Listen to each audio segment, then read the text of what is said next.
Alright my friends, I'm going to show you just how fast this build can render any enemy in the game completely and utterly helpless, using Designated Punching Bag, the Oathbreaker Knight. We're going to start by casting Spirit Guardians for radiant damage, and then we're going to go ahead and attack the Oathbreaker Knight. Might as well make this a stunning strike, because that's one way that we can prevent the Oathbreaker Knight from moving at all. And then as we enter combat, the Oathbreaker Knight is prone for 2 turns, has 4 stacks of Reverberation, because we stacked 9 in a single turn, and 6 stacks of Radiating Orb. We can now make a second stunning strike attempt if we want to try to stun him again, or we can make a Flurry of Blows attack to stack up Radiating Orb even more. Of course, the Oathbreaker Knight is stuck on the ground and pretty helpless right now, so if he had any allies, we could go take them out, but might as well just stack Radiating Orb up to the maximum possible amount, rendering the Oathbreaker Knight completely unable to do anything. Alright, let's get to the build. Hello my friends, and welcome back to another Baldur's Gate 3 character building guide. Hope you're all doing well. Today, we are looking at an extremely unusual build that uses 2 character classes that are very rarely put together to produce an extremely new, fresh, and powerful way to play the game. We've all seen numerous Tavern Brawler monks at this point, monks who are focused purely on doing massive amounts of damage. But Monk is actually much more than that. It can also be an extremely powerful defensive build, debuffing build, and battlefield control agent, and we're going to use that aspect of the Monk alongside Cleric in order to produce a build that will leave enemies dazed, confused, and helpless, unable to react to your party. This build is excellent at shutting down bosses, uses the incredible mobility available to the Monk to maximize the power of Cleric, and gives your party a ton of support, tanking ability, and buffing spells, in addition to maintaining much of the excellent damage that these character classes are known for. Before I begin, I do want to take a quick moment to say thank you so much to Patrick Walker for the $10 donation, Black Plague for the $2, and Katarina Jansen, Soul of Cinder, and Stephen Nupel for becoming channel members. Thank you so much, my friends. I really do appreciate the support. Alright, let's build the Radiant Brawler. I'm using Shadowheart as the example character here, because this is a cleric multi-class, and she is the cleric of the party. But if you're building this as a custom character, then the most important thing for this character is its movement speed. So I highly recommend Wood Elf or Half Wood Elf for the additional movement speed, or Halfling because rerolling 1s and maintaining concentration on spells is also going to be extremely useful to maximize the effectiveness of this character. I also want to say that this build is highly flexible, both literally, because we're going to take a lot of dexterity, and figuratively, because you can take these levels in pretty much whatever order you want, and you can choose to emphasize different things about the build at different points in the game, as well as potentially multi-class even into other classes. So I will talk about a couple alternative ways to build the character as we go. I'm showing you what I think is the most optimal that gets the core combo online fastest, but there's definitely different ways you can build the character. We're going to start with a level of Cleric, because this lets us get our weapon and armor proficiencies right away and have good abilities. It also gives us wisdom save proficiency, which is extremely useful because that's more important than if we took Monk, we would have dexterity save proficiency as our first level, and this character will not be worried about physical damage most of the time. Dexterity saves primarily prevent spells that deal damage, or primarily spells that target dexterity are damage spells. This character is much more worried about being disabled and taken out of the fight than about taking some damage, so we want to grab the wisdom save proficiency by taking Cleric at level 1. For our domain, we're going to take Light Cleric, which actually solves a lot of the problems that monks have just naturally as a class all by itself. This is a pretty strong synergy pick, because monks often don't have an amazing use for their reaction, so giving them Warding Flare that they can use every turn lets them prevent incoming attacks, and one of the problems that monks can run into, especially in sort of the middle levels of the game, is that they will have lower hit points and lower armor class than other melee characters. Warding Flare, giving enemies disadvantage on attacks against you, almost completely solves that problem because it effectively raises your armor class by like 4 points against most attacks. That's a very rough average, but roughly 4 points of increased armor class will prevent enemies from hitting you pretty frequently and make your hit points go much further. We also, because this is going to be a dexterity primary build, get to solve Monk's multi-attribute dependency issues completely, so a lot of the issues that you run into when building Monk, this character doesn't have. Speaking of attribute points, for our attribute selection, we get away with the greediest possible build here, so we're going to take 17 in dexterity, 16 in wisdom to give us the option to use our cleric spells in the early game, and 15 in constitution. We will later take an ability score improvement to even this out. It's also worth noting that this build can play just fine as a Tavern Brawler build. I won't be building it that way for this version of the character, but if you want, you can just drink a strength elixir and take Tavern Brawler at level 4, evening out your constitution. You don't have to change the attribute split at all in order to use the extremely powerful elixirs and Tavern Brawler feature if you want to give this build even more damage by abusing a broken mechanic. For our skill proficiencies here, it doesn't matter. This character will not be your will not be your party face, so what skill proficiencies you take primarily does not matter, although if you take a race that gives you perception proficiency, we'll have decent wisdom, or if you take a background that gives you sleight of hand proficiency, we will have high athletic or high dexterity, so we'll be able to use sleight of hand proficiency very effectively if we take a background that gives it to us. For our cantrip selection, we are going to take guidance, because of course every party should have guidance available, and we're going to pick up Blade Ward. This character will be operating in melee a lot, and sometimes you're going to be surrounded by enemies, so sometimes the best thing you can spend your action on is just preventing yourself from taking a lot of damage. Blade Ward is not something you're going to use as a primary strategy, but is pretty useful when it comes up. And then we can actually take Produce Flame. Because we have 16 Wisdom, this gives us a decent ranged option, as well as the utility of being able to light things on fire in the early game. Your third cantrip matters a lot less, so you can take Sacred Flame or Resistance, or if you're doing some sort of party face thing, Thaumaturgy instead, but definitely take Guidance and Blade Ward here. Alright, that's all the decisions that we have to make at level 1. Let's go to level 2. At character level 2, we're going to immediately leave Cleric and take a level of Monk. This gives us a couple things. Firstly, it gives us Flurry of Blows, so we can now make multiple unarmed strikes, giving us a decent amount of damage for this early stage in the game. And it also gives us dexterous attacks, meaning that we can attack using any monk weapon that we're proficient with, using our dexterity. So now we're a cleric that can actually hit things pretty effectively while still having basically as much cleric power level as any other cleric at this point in the game would. We can be using Bless to concentrate on ourselves in order to gain additional hit chance, with our unarmed strikes and with our actual weapon attacks. And we can be using command because we have 16 wisdom. So we can use all of the powerful spells and features of a cleric at level 2 alongside most of the best things that monk gets, without having any downsides. Obviously, as we continue to level, the 1 level dip will cost us 1 level off of reaching certain class features, but at level 2, we basically are playing both characters with no downsides of either. In addition, we just get a free extra unarmed strike every time we attack with a weapon, so we're now a pretty competent melee fighter as well as a competent spellcaster, and we can wear armor and use a shield. The only thing that you're giving up from wearing armor and using a shield on a monk is unarmored defense and then later on fast movement. But medium armor is going to be better than unarmored defense in some circumstances for this character. It depends on exactly what medium armor sets you have access to. In the very early game at this point where we have 16 base AC, we won't want to wear medium armor, but later on we're going to find better medium armor and we can actually upgrade.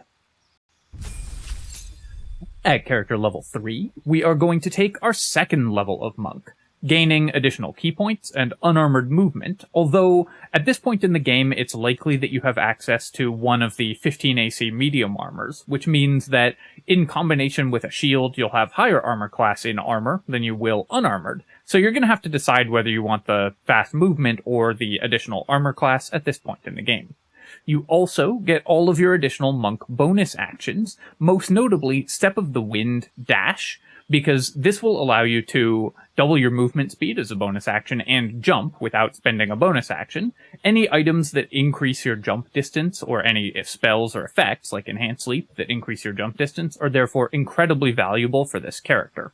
One of the things that we will want to do is have a ton of mobility, because we're going to be spreading debuffs by running past enemies. So the more mobility we have, the more likely we can shut down an important target, as well as hit multiple enemies in the same encounter. You only give up unarmored movement if you are putting on armor. Other than that, you can use all of these abilities with impunity, so it's just a choice between the movement speed and the armor class, and it'll depend on the encounter. At character level 3, we are going to take our monk, character level 4, monk level 3, we're going to take our monk subclass, and we're going to use the Way of the Open Hand monk. The Topple and Stagger and Push Flurry of Blows give us a ton of options for manipulating enemies on the battlefield, which combined with our incredibly strong debuffing effects, we're going to be lowering enemy attacks, lowering enemy saving throws, and making it extremely difficult for them to pass these saves, means that we're going to be able to hurl enemies around, knock them prone, leave them locked in place on the ground, and just unable to fight back. Especially when we get the additional power of level 6 Way of the Open Hand monk, which we're going to try to get as soon as possible. This is what makes this build so cool, is that we actually get to use monks' debuffing and battlefield manipulation effects really powerfully, in a way that the Tavern Brawler monk variants, mostly the purely damage-focused monk variants, mostly don't, because they just kill enemies too quickly for these things to matter. But this character just shuts down enemies, and then while you still have excellent damage, it doesn't matter whether you have good damage or not. You do, but enemies won't be able to fight back, so you don't really need it.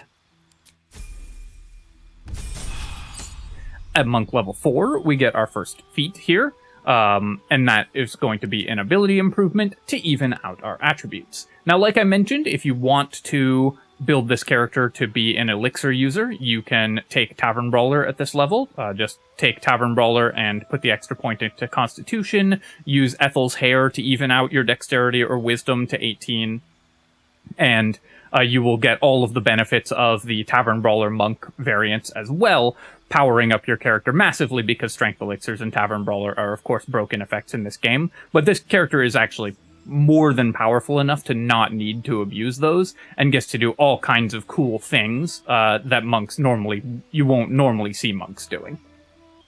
At level 6, we get to take monk level 5, gaining extra attack, and of course Stunning Strike, one of the most powerful control options in the entire game, which this character uses just as well as any other monk, so you now have many other ways to lock people down. We have Command, we have Stunning Strike, we have Flurry of Blows, and at level 7, when we get access to our Open Hand monk additional damage, we can use Manifestation of Soul to deal radiant damage on every single attack. If you combine this especially with a weapon that has inherent radiant damage, and the items that give you Radiating Orb when you do radiant damage, this character is one of the absolute fastest at stacking up Radiating Orb in the entire game. So now we have access to just about all of the best control options in the entire game.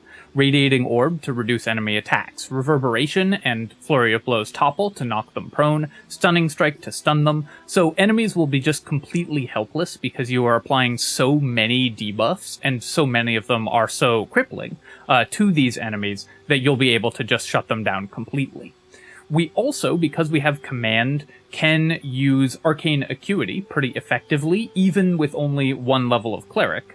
With 16 Wisdom and Command, with the Helmet of Arcane Acuity, you can build up stacks of Arcane Acuity to offhand command people with the Helmet and Band of the Mystic Scoundrel. So you can really do broken effects with this character to taste. You can use Strength Elixirs and Tavern Brawler if you want. You can use Arcane Acuity if you want. You can use Radiating Orb if you want. You have access to basically every one of the most powerful crowd control effects in the entire game, all wrapped up into a single character and all applied extremely quickly. Doing radiant damage on every one of our unarmed strikes means that we have, if we activate Wholeness of Body, up to 6 attacks that all deal radiant damage. Each of these can stack up to 6 stacks of Radiating Orb. So you can have 3 enemies just completely shut down with Radiating Orb at this level. You can have multiple enemies knocked prone using Reverberation or Topple stacks. There's a lot of different options that you have with this character, all of which prevent enemies from doing anything. Now, at this point in the build, there's a bunch of different directions that we could continue to level in. We could take 3 levels or 4 levels of Rogue, like many other monk builds. The additional bonus action offhand attack from Thief Rogue would be, of course, incredibly powerful for this build, just like it is for every other monk in the game, so that's definitely an option. We could continue to level in Monk, going for the high-level open-hand monk class features to gain AoE damage from the resonating strikes.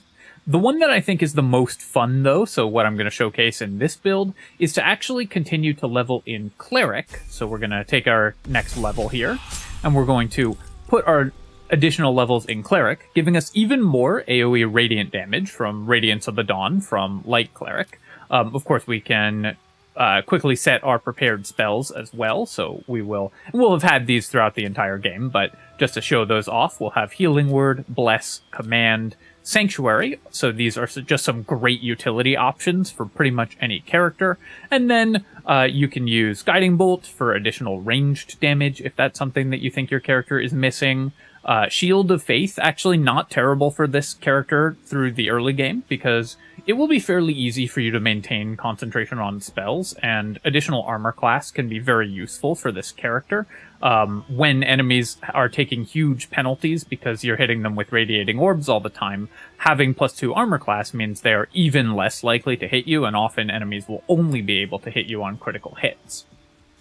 So any of those options are just great options to have available. Of course, Create Water is always useful utility as well, but basically these 4 spells will be your mainstays and make your whole party that much safer.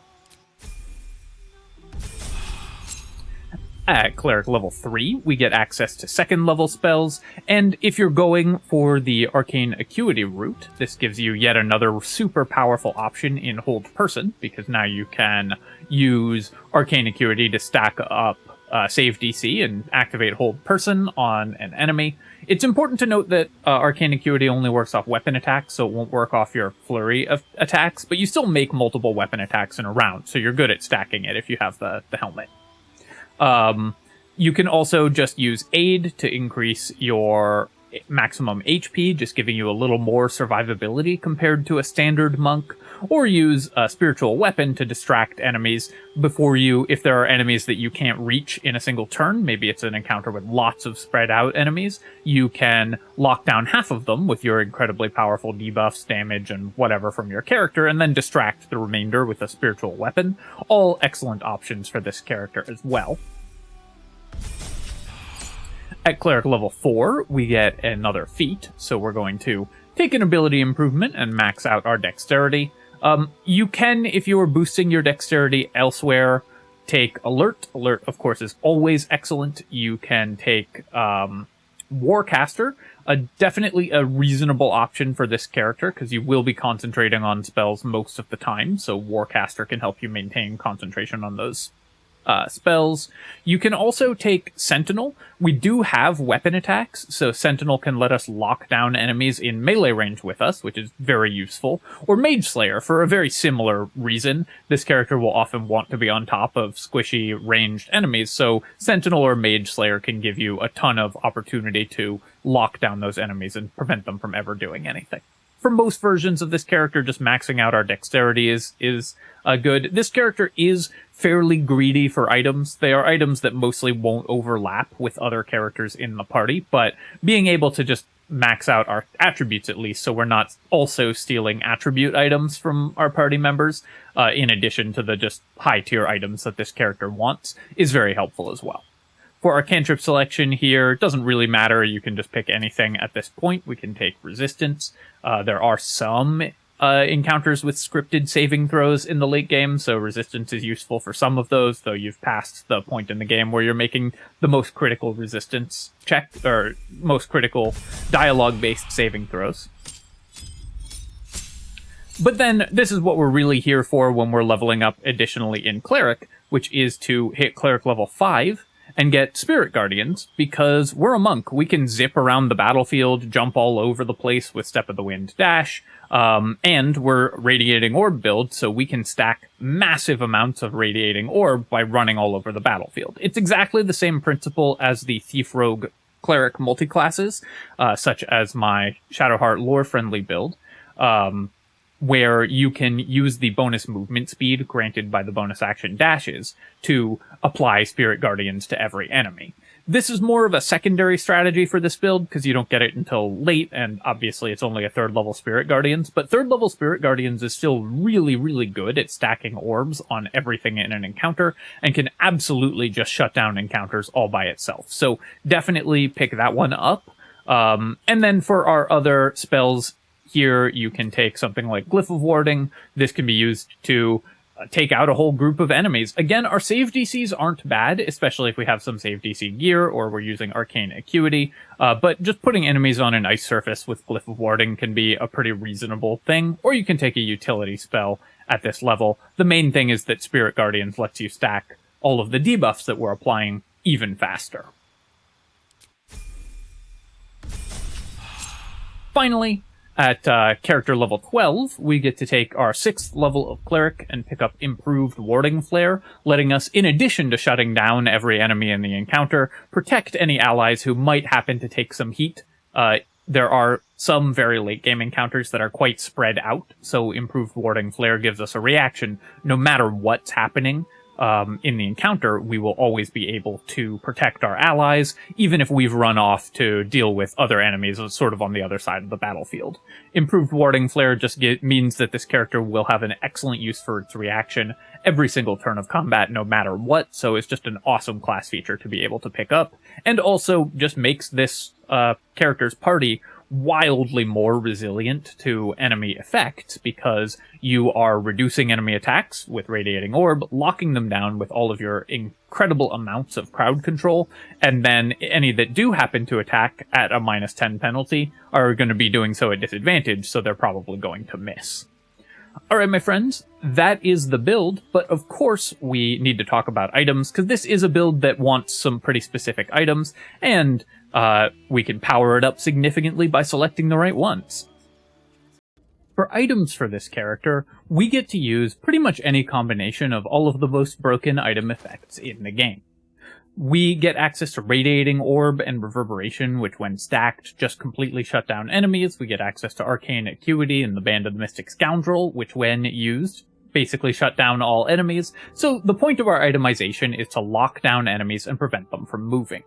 The core combination here is going to be the Callous Glow Ring, which doesn't say what damage type it does, but does additional radiant damage against enemies who are lit, alongside the Luminous Armor, which applies Radiating Orbs whenever an enemy is struck with radiant damage, and the Luminous Gloves, which can apply Radiating Orbs as well, or the Coruscation Ring. If you are level 11 or higher and have access to Spirit Guardians, the Coruscation Ring will allow you to apply additional stacks of Radiating Orb from your Spirit Guardians as well, and can replace the Luminous Gloves, because at that point you may want the Gloves of Belligerent Skies to stack more Reverberation with all of your unarmed strikes. Remember that we're an open-hand monk, so because of our passive, all of our attacks deal extra radiant damage, equal to our wisdom plus a d4, so we are applying all of the effects that trigger off of dealing radiant damage, like the gloves, and like the Luminous Armor or the Gloves of Belligerent Skies, all just with our unarmed strikes, which we can do multiple times per turn with Flurry of Blows, in addition to just our normal actual attacks. The Boots of Stormy Clamor then add even more stacks of Reverberation, so an enemy who's attacked by this character will have 10 stacks of Radiating Orb, 5 stacks of Reverberation, very, very quickly. If we want to break the character even further, the Helmet of Arcane Acuity gives us stacks of Arcane Acuity, which increase the save DCs of our spells, meaning that we can then combine that with the Band of the Mystic Scoundrel to cast as a bonus action command on any enemies that we haven't totally locked down. So you can punch a bunch of enemies. You can, for example, land 2 stunning strikes, locking down that enemy prone, stunned, and covered in radiating orbs. And then with your bonus action, command 3 enemies to fall over, and then if you've used Wholeness of Body with your second bonus action, you can just flurry again. So there's all kinds of options you have for shutting down enemies. By the end of the first turn of combat, there should be no enemies standing who aren't debuffed into the point of helplessness, because all of these items, when used by the same character, just stack the debuffs up so massively. Because we're a cleric, we do have medium armor and shield proficiency, so we can wear the luminous armor without having a penalty to that, and we can use a shield to increase our armor class even more. This character will end with decent armor class, not the most impressive, but you should be able to hit 20 AC fairly easily. And for your shield, you can use something like the Sentinel Shield to give yourself +3 initiative. Combined with being a dexterity character, that means you should go first in the vast majority of combats, or the Adamantine Shield. Since we're stacking Radiating Orbs on enemies to the point where they'll never be able to hit us with a normal attack, basically the only way we can take damage is with critical hits. The Adamantine Shield prevents that.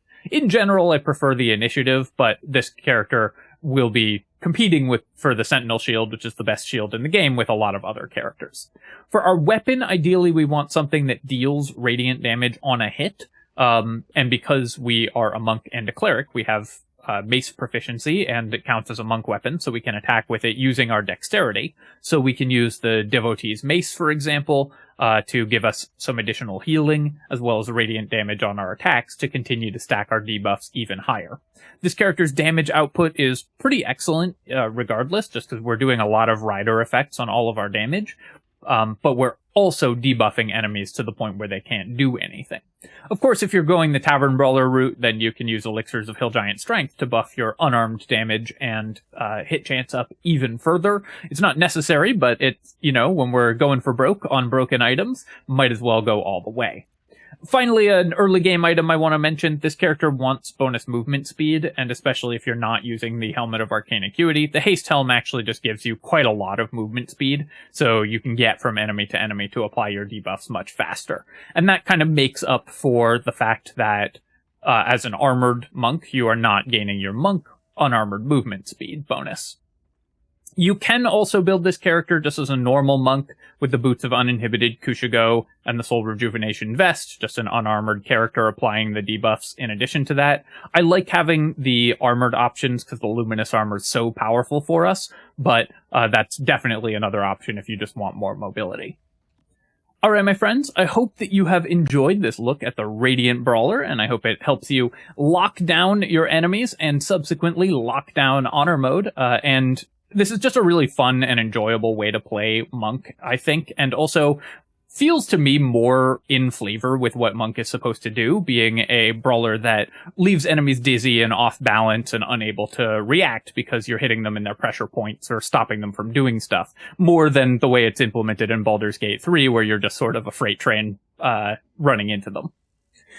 As always, of course, if you have enjoyed the video, feel free to leave a comment and hit like. Helps me out a ton with the algorithm, so I do, of course, appreciate you taking the time to do so. And you can subscribe to my channel for more Baldur's Gate 3 builds and other strategy game analysis. Cheers, my friends. I'll catch you next time.